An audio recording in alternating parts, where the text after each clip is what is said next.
दोस्तों आप सभी का बहुत बहुत स्वागत है हमारे चैनल में। इस वीडियो के अंदर अव्यवलुसेंट सामान्य ज्ञान इससे रिलेटेड जो है इम्पोर्टेंट 40+ क्वेश्चन इस वीडियो में देखने वाले हैं, जो कि आपके आने वाले एग्जाम से railway group D, SSC, UP police, लेखपाल और बिहार सिविल कोर्ट इसके लिए भी इम्पोर्टेंट है। तो आप इस वीडियो बहुत ध्यान से लास्ट तक देखिए। चैनल पर नया है तो चैनल को सब्सक्राइब कर बेल आइकन यानी जो घंटे का निशान है उसे ज़रूर से ऑन कर दें। तो चलिए शुरू करते हैं। देखिए यहाँ पर हमारा पहला क्वेश्चन दिया गया है, निम्नलिखित में से क्या नाभिकीय ऊर्जा उत्पादन का प्रमुख खतरा है। तो देखिए आपको इसमें बताना है नाभिकीय ऊर्जा उत्पादन का प्रमुख खतरा कौन सा है। तो देखिए करेक्ट आंसर ऑप्शन सी हो जाएगा, भंडारण और प्रकीर्णन। आपको याद रखना है भंडारण और प्रकीर्णन जो है ये नाभिकीय ऊर्जा उत्पादन का प्रमुख खतरा है। क्वेश्चन नंबर 2 है, शर्करा को अल्कोहल में परिवर्तित करने की प्रक्रिया क्या कहलाती है। शर्करा को अल्कोहल में परिवर्तित करने की प्रक्रिया क्या कहलाती है। क्या कहलाती है? किण्वन कहलाती है। ठीक है, करेक्ट आंसर बी हो जाएगा। क्वेश्चन नंबर 3 है, छोटी आंत के आंतरिक दीवारों पर उंगलीनुमा संरचना पाई जाती है कहलाते हैं, तो उसको क्या बोला जाता है? बिल्ली बोला जाता है। ठीक है, आंसर हो जाएगा बी। बिल्ली जो है, बिल्ली छोटी आंत में अवशोषण क्षेत्र को बढ़ाने का कार्य करता है। याद रखना है आपको, छोटी आंत आहार नाल का सबसे लंबा भाग है। छोटी आंत के 3 भाग हैं, पहला ग्रहणी, जेजुनम और तीसरा जो है इलियम। ये छोटी आंत के 3 भाग हैं। इलियम की बात करें तो इलियम में भोजन का अंतिम रूप से पाचन होता है। याद रखना है आपको, इलियम में भोजन का अंतिम रूप से पाचन होता है। क्वेश्चन नंबर 4 है, निम्नलिखित में से कौन सी वनस्पतियों में प्रजनन अंग यानी हिडन रिप्रोडक्टिव ऑर्गन्स होते हैं। किन वनस्पतियों में होते हैं? तो ये होते हैं जल तिप्तिया। ठीक है, जल तिप्तिया वनस्पतियों में जो है प्रजनन अंग होते हैं। ठीक है, तो आंसर हो जाएगा डी। क्वेश्चन नंबर 5 है, निम्नलिखित में से कौन सा भारत का सबसे पुराना नाभिकीय अनुसंधान रिएक्टर है। भारत का सबसे पुराना नाभिकीय अनुसंधान रिएक्टर बताना है कौन सा है। अप्सरा है। ठीक है, आंसर हो जाएगा बी। अप्सरा की स्थापना कब किया गया था? 1956 में। ठीक है, अप्सरा की स्थापना 1956 में किया गया था। इसके अलावा प्रमुख रिएक्टर और स्थापना वर्ष यहाँ पर लिखे हैं जो एग्जाम के लिए इम्पोर्टेंट है। साइरस की बात करें तो इसकी स्थापना 1960 में, जर्लिना 1961 में, पूर्णिमा फर्स्ट 1972 में और ध्रुव की स्थापना जो है 1985 में किया गया था। निम्नलिखित में से कौन सा शब्द पशु व्यवहार के जैविक अध्ययन का सबसे अच्छा वर्णन करता है। निम्नलिखित में से कौन सा शब्द पशु व्यवहार के जैविक अध्ययन का सबसे अच्छा वर्णन करता है। तो करेक्ट आंसर डी हो जाएगा, इथोलॉजी। इथोलॉजी जो शब्द है ये पशु व्यवहार के जैविक अध्ययन का सबसे अच्छा वर्णन करता है। इसके अलावा यहाँ पर हमने विज्ञान की प्रमुख शाखाएं और अध्ययन क्षेत्र यहाँ पर लिखे हैं जो कि एग्जाम के लिए काफ़ी इम्पोर्टेंट है। देखिए पहला दिया गया है ईटियोलॉजी। तो ईटियोलॉजी के अंतर्गत जो है रोगों के कारण का अध्ययन किया जाता है। रोगों के जो कारण होते हैं उसका अध्ययन ईटियोलॉजी में किया जाता है। इथनोलॉजी के अंतर्गत मानव जाति का अध्ययन किया जाता है। एंथोलॉजी, इसमें जो है पुष्पों का अध्ययन किया जाता है। जेरेंटोलॉजी, वृद्धावस्था का अध्ययन किया जाता है। माइकोलॉजी, इसमें जो है कवक का अध्ययन किया जाता है। फाइकोलॉजी में शैवाल का अध्ययन किया जाता है। क्वेश्चन नंबर 7 है, एक मानक पैमाने वाले आधुनिक मरकरी थर्मामीटर का आविष्कार किसने किया था। तो थर्मामीटर का आविष्कार जो है डैनियल गैब्रियल फारेनहाइट ने किया था। ठीक है, आंसर हो जाएगा बी। इसके अलावा थर्मामीटर की बात करें तो चिकित्सा थर्मामीटर का जो पारस होता है वो 35 डिग्री सेल्सियस से 42 डिग्री सेल्सियस होता है। मनुष्य के शरीर का तापमान कितना होता है? 98.6 डिग्री फारेनहाइट होता है और सेल्सियस में पूछा जाए तो 37 डिग्री सेल्सियस होता है। प्रमुख यंत्र और आविष्कारक यहाँ पर हमने लिखे हैं। वायुदाब मापी, इसका आविष्कार जो है एवांगेलिस्टा तोरिसेली ने किया था। सीमेंट का आविष्कार जोसेफ अस्पदिन ने किया था। डीजल इंजन का आविष्कार जो है रूडोल्फ डीजल ने किया था। पिस्टल सैमुअल कोल्ट ने इसका आविष्कार किया था। तार जो टेलीग्राफ की बात हो रही है, तार यानी टेलीग्राफ, सैमुअल मोर्स ने इसका आविष्कार किया था। ठीक है। सार्वजनिक क्षेत्र के PSE का कुछ हिस्सा बेचकर सार्वजनिक क्षेत्र के उद्यमों के निजीकरण की प्रक्रिया को किस नाम से जाना जाता है? तो देखिए इसको जो है विनिवेश के नाम से जाना जाता है। ठीक है। आंसर हो जाएगा बी। निम्नलिखित में से कौन सा पड़ोसी देश पाक जलडमरू मध्य और मन्नार की खाड़ी द्वारा निर्मित समुद्र के एक संकीर्ण चैनल द्वारा भारत से अलग होता है? तो पाक जलडमरू मध्य और मन्नार की खाड़ी द्वारा कौन कौन क्या अलग होता है? भारत श्रीलंका से अलग होता है। बी आंसर हो जाएगा। बुकर पुरस्कार जीतने वाली पहली भारतीय महिला का नाम क्या है? बुकर पुरस्कार जीतने वाली पहली भारतीय महिला का नाम क्या है? अरुंधति राय है। ठीक है। आंसर हो जाएगा डी। बुकर पुरस्कार की बात करें, मान बुकर पुरस्कार, इसकी शुरुआत 1969 में हुआ था।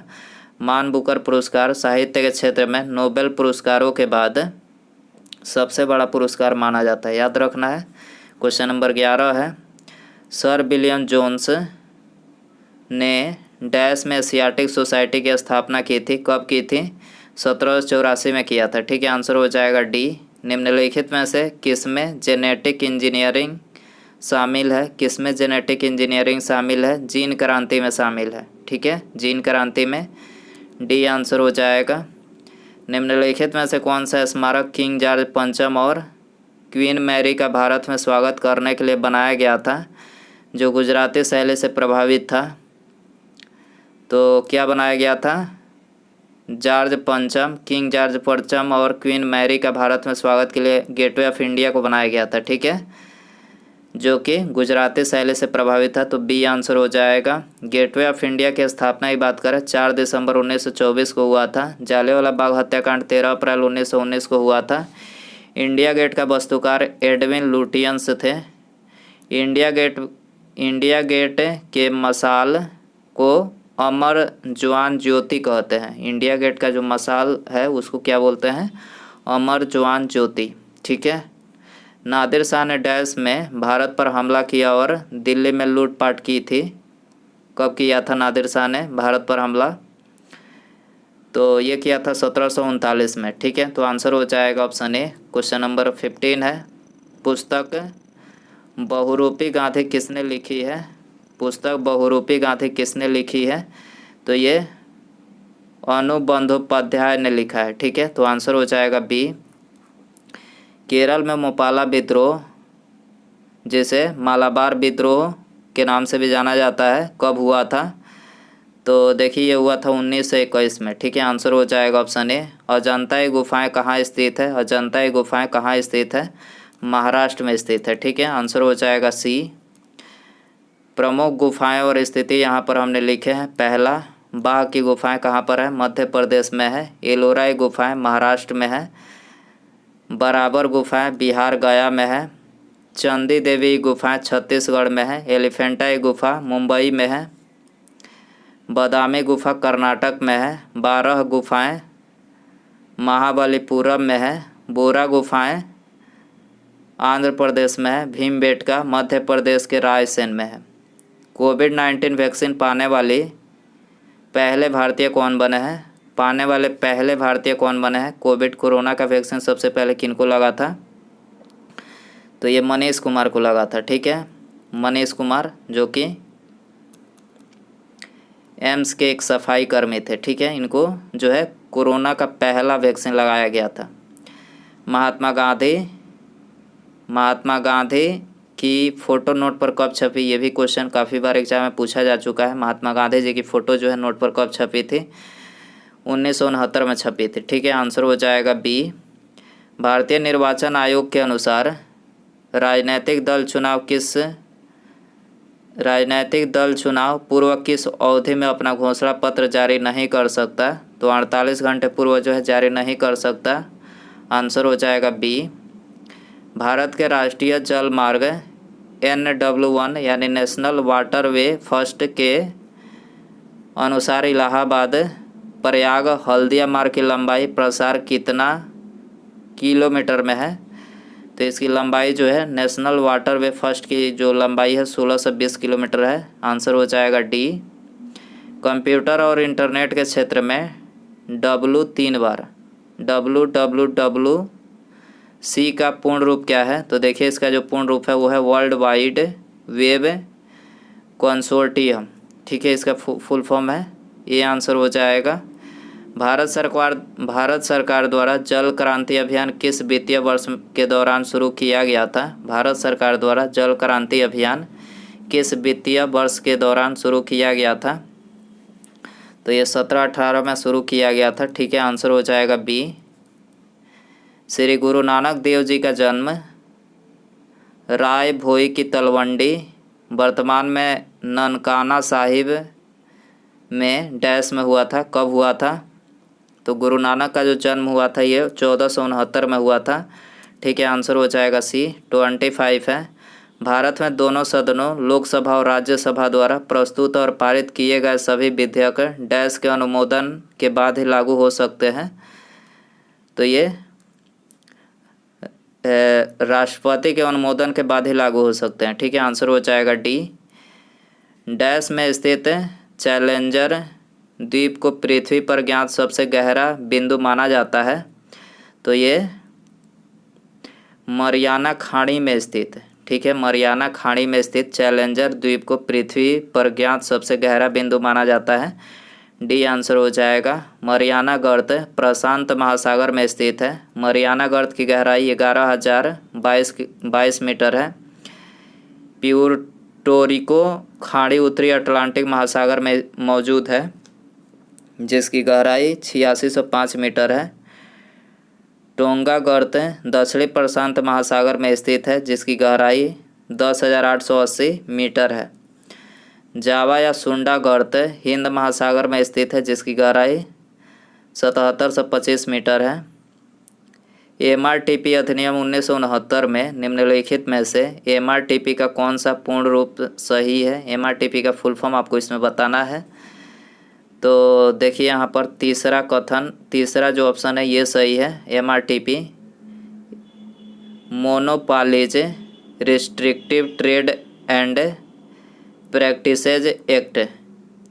MRTP का फुल फॉर्म क्या है? MRTP का फुल फॉर्म है monopolies restrictive trade and practices act. ठीक है, आंसर हो जाएगा सी। भारतीय संविधान के अनुसार पंचायत सदस्य होने के लिए आवश्यक न्यूनतम आयु कितनी है? भारतीय संविधान के अनुसार पंचायत सदस्य होने के लिए न्यूनतम आयु कितनी होनी चाहिए? तो न्यूनतम आयु जो है 21 वर्ष होनी चाहिए। बी आंसर हो जाएगा। क्वेश्चन नंबर 29 है। निम्नलिखित में से कौन से स्वतंत्रता सेनानी का संबंध काकोरी रेलगाड़ी डकैती कांड से नहीं था? तो राम प्रसाद बिस्मिल का नहीं था, भगत सिंह का नहीं था। ठीक है, काकोरी रेलगाड़ी डकैती कांड मतलब कौन से स्वतंत्रता सेनानी का संबंध इससे नहीं था? तो भगत सिंह का नहीं था। ठीक है, आंसर हो जाएगा सी। इसके अलावा चौरी चौरा कांड की बात करें तो 5 फरवरी 1922 को हुआ था। बारदौली प्रस्ताव 12 फरवरी 1922 को हुआ था। काकोरी कांड 9 अगस्त 1925 को लखनऊ के पास काकोरी गांव के ब्रिटिश राज के खिलाफ भारतीय स्वतंत्रता आंदोलन के क्रांतिकारियों द्वारा की गई थी।